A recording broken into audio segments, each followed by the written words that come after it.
Assalamualaikum warahmatullahi wabarakatuh. A'udzubillahi minasyaitonirrajim. Wa qalu ma hiya illa hayatuna dunya namut wa nahya wa ma yuhlikuna illa dahr wa ma lahum bidzalika min ilmin inhum illa yazunnun. Shadaqallahul azim. Pendengar yang berbahagia, jadi saya membacakan surat Al-Jathiyah ayat ke-24. Dan mereka berkata, kehidupan ini tidak lain hanyalah kehidupan di dunia saja. Kita mati dan kita hidup, dan tidak ada yang akan membinasakan kita selain masa. Dan mereka sekali-kali tidak mempunyai pengetahuan tentang itu. Mereka tidak lain hanyalah menduga-duga saja. Pendengar, ayat yang baru saya bacakan tadi menjelaskan ada sekelompok manusia yang dikenal dengan sebutan ad-dakhriyun. Mereka berkeyakinan bahwa tidak ada yang membinasakan mereka kecuali kehendak alam semesta. Ad-dakhriyun dalam istilah sekarang dikenal dengan kaum materialistis. Itu para pemuja kebendaan dan dunia panah. Mereka adalah orang yang menjadikan kehidupan dunia ini sebagai puncak kenikmatan dan kemuliaan. Pendengar, tidak mengherankan, artinya jika dalam mencapai sebuah tujuan atau kemuliaan, mereka cenderung licik dan menghalalkan segala cara.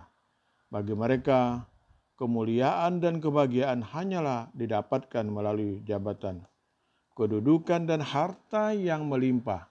Gaya hidup dahriyun semacam itu pada titik krusial akan mudah menimbulkan berbagai penyakit baru yang dikenal dengan the future shock, kejutan masa depan.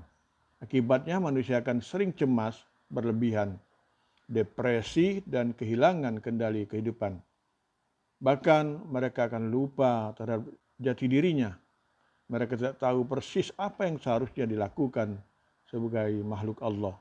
Akibatnya, kemuliaan yang selama ini mereka kejar dan mereka dapatkan adalah kemuliaan yang semu. Maka juga tidak mengherankan jika di puncak kejayaan tidak sedikit dari mereka yang bunuh diri, seperti penegasan Al-Quran dalam ayat yang telah kita dengar tadi.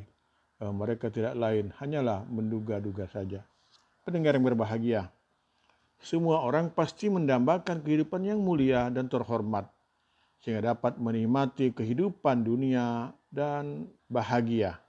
Namun bagi kita, seorang muslim, kemuliaan bukanlah terletak pada harta, atau kedudukan, atau pangkat dan jabatan. Justru semua itu, kalau tidak hati-hati, bisa atau dapat menimbulkan berbagai fitnah yang akhirnya mendatangkan kesengsaraan baik di dunia maupun di akhirat.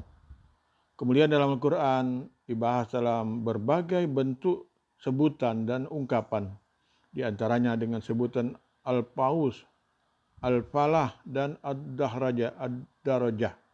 Ketiga kata tersebut adalah merupakan derivasi yang berjumlah 41 kali dalam Al-Quran, menunjukkan makna kemenangan, kebahagiaan, dan ketinggian derajat.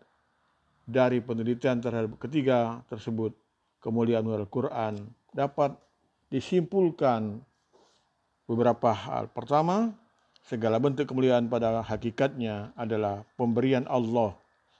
Sebagaimana Allah jelaskan dalam surat Al-An'am ayat 83 dan Al-Ghafir ayat 15. Kemudian segala bentuk kemuliaan yang ada di dunia adalah segala cobaan dan ujian dari Allah. Tujuannya untuk melihat mana di antara kita yang benar-benar beriman dan berkualitas amalannya. Dalam surat Al-An'am, Al-Mulk, dan juga Az-Zukhruf ayat 32. Kemudian yang ketiga, kemuliaan hakiki bagi seorang mukmin adalah ketika dosanya diampuni, diberatkan timbangan amal baiknya, menghadap kepada Allah dengan amal soleh, diselamatkan dari api neraka, dan dimasukkan ke dalam surga yang kekal penuh kenikmatan, sebagai mana Allah jelaskan dalam surat Ali Imran ayat 185. Kemuliaan semacam itulah yang sepantasnya kita kejar dan kita sesali jika terlepas dari kita. Sahabat pendengar yang berbahagia, sekira ini yang dapat saya sampaikan. Demikian juga dengan hakikat kemuliaan dalam Islam. Cukuplah bagi kita untuk merenungi kembali sebuah doa yang telah diajarkan oleh Al-Quran dan dikumandangkan oleh Rasulullah yang berbunyi, Rabbana atina fid dunya hasanah wa fil akhirati hasanah wa qina azabannar. Nasrun minallah wa fathun qarib. Wassalamualaikum warahmatullahi wabarakatuh.